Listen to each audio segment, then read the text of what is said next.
A Brit has won at Silverstone. But today, we talk about the biggest story from the 2025 British Grand Prix.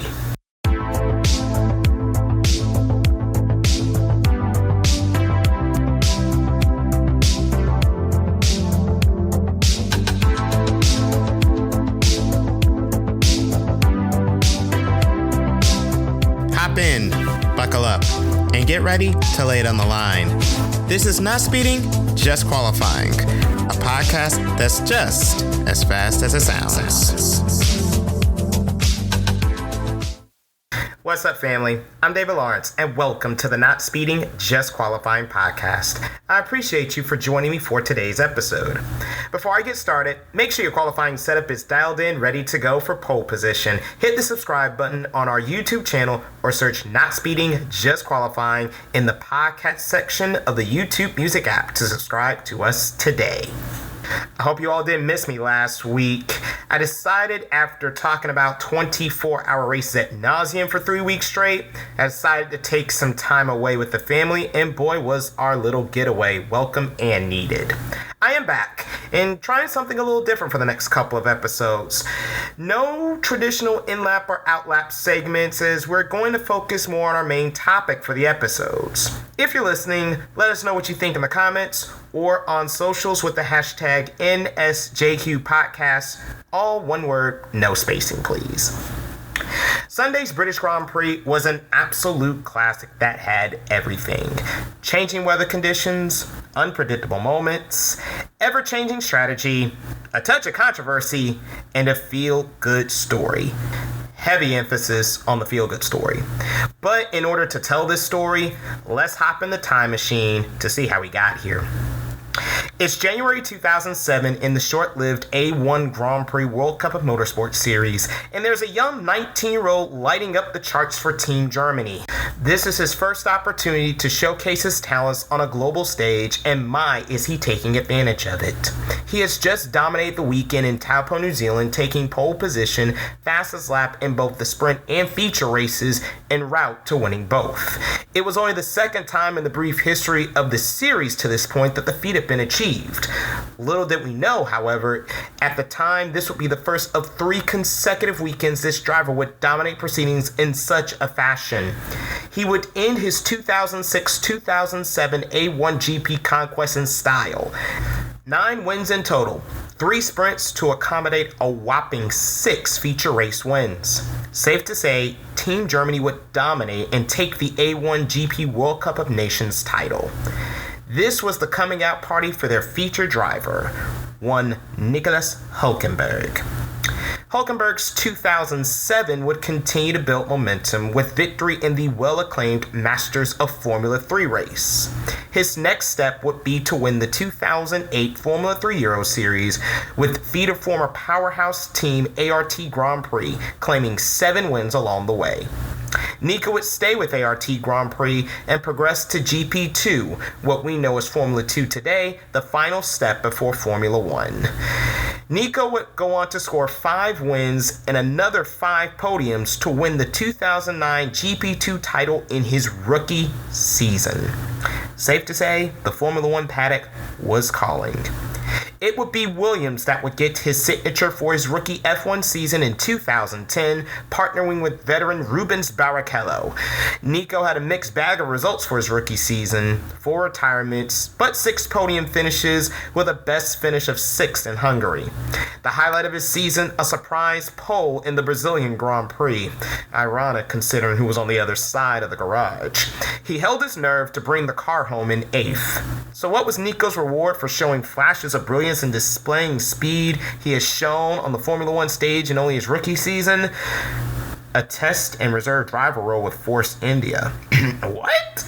Yeah. Despite his performances at Williams, the team chose to release Hulkenberg and sign 2010 GP2 champion Pastor Maldonado for the 2011 season, thanks in no small part to the financial backing behind Maldonado, courtesy of the Venezuelan government. Nico would spend 2011 participating in 14 Friday practice sessions for Force India while watching Sundays from the sidelines. Not the last time, unfortunately, this would happen to him. For 2012, Hulkenberg would be rewarded with a race seat for Force India, and he would not squander his opportunity. Only 2 retirements, and he would finish in the points in 11 of the 20 races, outscoring British teammate Paul di Resta. Hulkenberg would score his first 4th place finish in that year's Belgian Grand Prix. Despite this positive season, Hulkenberg pounced at an opportunity to take over Sergio Perez's seat at Sauber for 2013 as the Mexican replaced Lewis Hamilton at McLaren. At the time, the move was seen as a great idea. Sauber was coming off their best year in the post-BMW era, with the aforementioned Perez and Kamui Kobayashi combining for 4 podiums in 2012. Hulkenberg showed us the C32 was up to the task. As the veteran leader opposite another Mexican in the form of rookie Esteban Gutierrez, Hulkenberg again proved his mettle, consistently in the points, and despite not making the grid for the season opener in Melbourne, ended up 10th in the final point standings. The high point, another 4th, this time in the Korean Grand Prix. As Hulkenberg made the decision to return to Force India for the 2014 season, he was gaining a reputation of becoming a steady pair of hands, and it was a matter of when, not if, he would score his first Formula One podium. Quick pause here. David, what's a podium? Outside of NASCAR and most other racing series, there is a ceremony celebrating the top 3 finishers in a race, similar to what's done in the Olympic Games, simply known as a podium. The top 3 finishers receive trophies and is a great way to recognize other top performers besides the winner. Especially in Formula One, podiums are seen as big accomplishments. If you can't win a race, the next best thing is to stand on the victory rostrum as a reward for a hard day's work. While he continued to prove the paddock right by being a steady pair of hands, making no mistakes, only 2 DNFs and only 2 finishes outside the points all season in 2014, the podium still eluded him. 4 5th-place finishes was the best the Hulk could do. To add salt to the wounds, new teammate Sergio Perez would score a podium in only his 3rd race with the team in Bahrain. Still, he finished a then career best 9th in the final championship standings. 2015 started off rough for Force India as the VJM08 lacked pace. Nico would not score points for 5 straight races after the Australia season opener. After getting back in the points in Canada, however, Nico would add another career accomplishment to his list. Driving for Porsche, Nico would be part of the winning driving team for the 24 Hours of Le Mans, Porsche's first victory in the race since 1998. After basking in the glow of his Le Mans win back in Formula One, another 7 points finishes would come, but would never finish higher than 6th. Staying with Force India for a 3rd straight year in 2016, Hulkenberg would continue to be a constant points finisher. His best race of the year would be Belgium, where he would finish 4th for the 3rd time in his career. Unfortunately, in contrast, teammate Sergio Perez would score 2 podium finishes, a pair of 3rds, early on in the year. I say this to say there's no knock on Hulkenberg as a driver. In Formula One, you need some luck in addition to your driving talent. You also need a car that can contend for victory. So when Hulkenberg had the opportunity to move to Renault in 2017, he felt he was joining a project that would make him a race-winning contender. But 3 seasons with the French manufacturer yielded more of the same from Force India. A safe and steady pair of hands, he took care of the equipment and was a constant points finisher. But Renault's claims of being a front runner proved to be a false dawn, as they proved to be nothing more than another mid-pack team.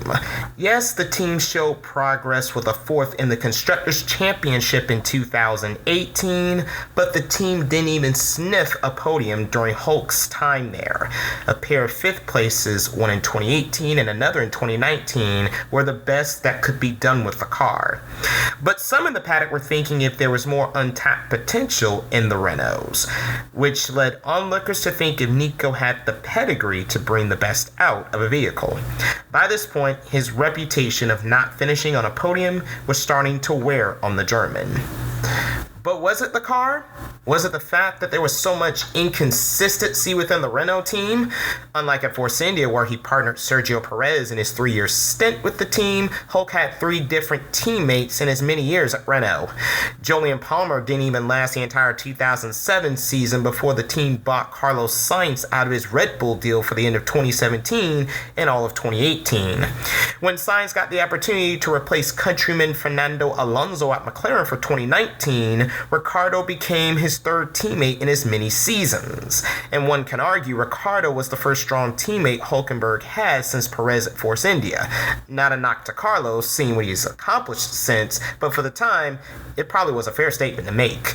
There was also inconsistency with leadership, particularly with a lack of long-term commitment by the CEO of Renault at the time. Regardless of reasoning, as 2019 progressed, it became clear Hulkenberg's time at Renault was up. A combination of underperforming alongside teammate Ricciardo and, according to Nico at least, Renault's desire to have a French driver in the squad, Hulkenberg was replaced by Esteban Ocon for 2020. With no other seats available, Hulkenberg was left off the grid for the 2nd time in his career. He would sign as a reserve driver for Racing Point in 2020, but because of the COVID pandemic and F1's strict protocol on drivers who tested positive for COVID, Hulk would play the role of Super Sub on multiple occasions. He would fill in for Sergio Perez during the Silverstone doubleheader. After an engine failure knocked him out of the British Grand Prix before the race even started, he became a star the following week, qualifying 3rd and staying in the top 4 all race long. Tire wear only keeping him from a higher finish, having to make an extra stop, relegating him to 7th at the checkers. Nico would make another cameo on home soil at the Nürburgring when Lance Stroll contracted COVID mid-race weekend.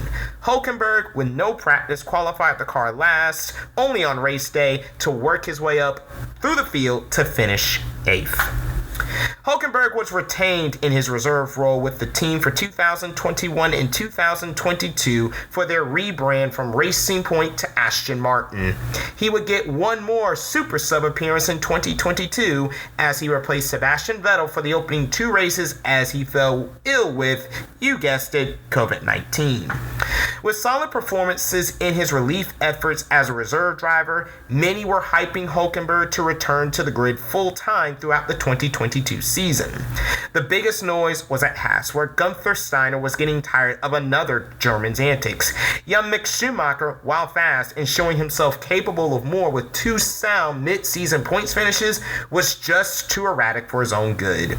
With the team counting pennies even in the new budget cap era, fingers were pointing to Hulkenberg, who had a reputation of being fast and reliable, to be the perfect fit for the American Formula One team. Haas finally announced Hulkenberg in November 2022, returning to the grid full-time after 3 seasons on the sidelines. Hulkenberg stayed true to form, finishing every race bar 1 in 2023, but the Haas he and teammate Kevin Magnussen were given were lacking pace badly. Nico's 7th in Australia would be the team's high point, along with a fine 6th place in the Austria sprint race, but not a lot to write home as Haas finished bottom of the constructors table. Because of their performances in 2023, 2024 brought an in-house promotion as Ayo Komatsu was given the team principal role after Gunther Steiner was sent packing. Haas found speed and Nico handily had the better of teammate Magnussen all year long. Nico was a consistent presence in midfield battles, netting 10 points finishes, not including a pair of points finishes in sprint races. In a classic case of what goes around comes around, Audi was preparing for their assault in Formula One in 2026 as they were taking over the Sauber team, the same team Nico drove for in 2013. Audi wanted an experienced driver in their ranks. It also helped that Hulkenberg was German. The team quickly zeroed in on Hulkenberg and signed him in April 2024 to spearhead their driver lineup. Once again, his traits were warranted: steady, quick, consistent, reliable pair of hands. However, as he entered 2025, Hulkenberg, a starter of 227 Grand Prix by this point, had yet to score a podium. And after signing to a long-term project with a team that finished last in the Constructors' Championship in 2024, that stat did not appear to change anytime soon. In fact, many pundits and critics wrote off Sauber's 2025 campaign after they were nowhere to be found in testing, and with so much turnover before the Audi takeover as the new technical regulations were set to take in effect in 2026, many thought the cars would be backmarkers all season. Then Australia happened. In a mixed condition race, keep this in the back of your mind for later, Hulkenberg started 17th and worked his way through the field, aided by some crashes and spins from others, and kept it on the road to finish 7th. In one race, Nico scored more points for the team than their entire 2024 campaign. Again, the noise was that Hulkenberg benefited from chaos of the weather and not to expect this kind of performance consistently throughout the season. Between China and Monaco, it seemed the critics were proven right, as Nico's best finish was 12th. A disqualification in Bahrain didn't help matters at all either. Nico did finish every race though, again living up to his reputation, but the car just was not up to spec. For the Spanish Grand Prix in Barcelona, Sauber brought an upgraded car highlighted by a new floor. The upgrade was all Nico needed as he came alive. Well, not in qualifying anyway. Knocked down in Q1, starting 15th after Lance Stroll withdrew due to injury. But during the race, the German worked his way through the field.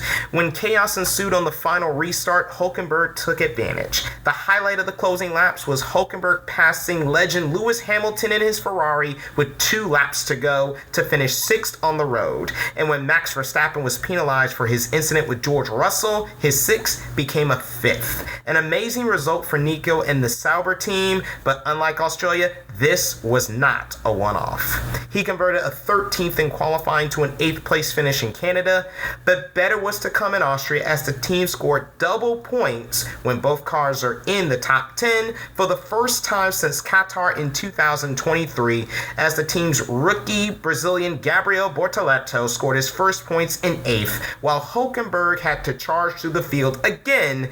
He has to make it fun and challenging for himself, you know. Starting last, finishing 9th, his 3rd consecutive points finish. Which brings us to the British Grand Prix, the halfway mark of this 2025 F1 season. And if you've been watching this season, you should know how this song and dance goes. An unflattering Q1 exit left Nico starting 19th on the grid. But in a mixed condition race, told you that term was coming back, that saw everything from sunshine to downpours, Hulkenberg used pace and strategy to put himself in position. On lap 35, he passed Lance Stroll's Aston Martin at the end of the Hanger Straight, moving up into 3rd position.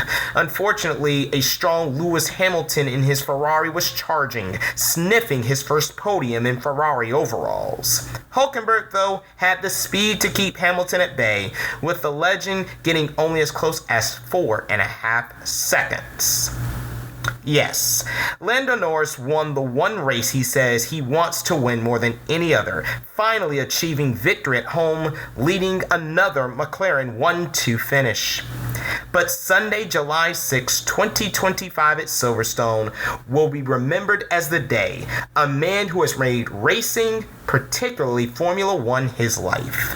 15 years on from his Formula One debut at the age of 22, after 2 spells where he was forced to sit on the sidelines. In his 12th season, driving for 5 different teams, behind the wheel of a car for a team that for on all 3 counts were written off before the season even started.